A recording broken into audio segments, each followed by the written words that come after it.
May ayında keçiriləcək 9-cu Muğam Televiziya müsabiqəsinin seçim turları davam etdirilir. Heydər Əliyev Fondunun dəstəyi ilə keçirilən müsabiqənin əsas mərhələsi üçün 20 gənc və 10 yeniyetmə seçiləcək. Bugün müsabiqədə Bakını təmsil edəcək ifaçıları münsiflər heyəti qarşısında mücarıqlarla nümayiş etdirib.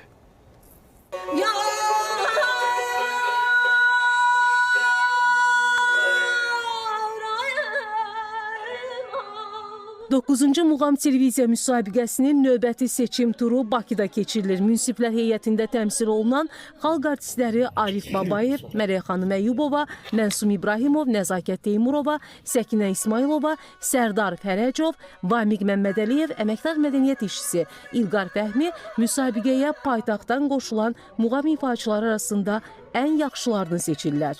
Həqiqətən bu dəfə çox gözəl səslər var. Çox məsuliyyətlidir ki, bu səslərdən, yəni biz 20 nəfər seçməliyik böyüklərdən, az yaşlılardan 10 nəfər. Nəticə birisi gün tam açıqlanacaq. Bu günlərlə ikinci gündür ki, qulaq asırıq. Ümid edici tələbələr var. Sabahlarına yekun mərhələ olacaq. Düşünürəm ki, bizim muğam sevərlərimiz inşallah bu müsabiqədə gözəl səslərə qulaq asacaqlar. Hamıya uğurlar arzulayıram.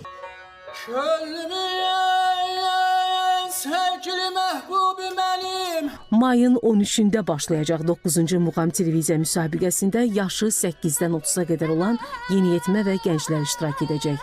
Onlar bu müsabiqəyə gələcəklərinə yol açacaq bir mərhələ kimi baxırlar.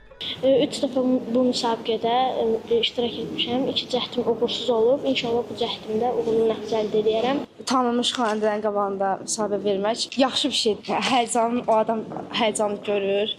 Öyrəşir səhnələrə. Uşaqlıqdan bəri istəyim var idi muğam oxumağı, mahnıları gözəl oxuyurdum. Anam bunu görüb məni uşaq incəsənət məktəbindən yazdırdı. Bu zamanda xanəndəlikdə oxuyurdum. Muğam müsabiqəsi Heydər Əliyev Fondunun dəstəyi Mədəniyyət Nazirliyi və Azərbaycan Televiziya və Radio verilişləri Qapalı Səhmdar Cəmiyyətinin təşkilatçılığı ilə keçirilir.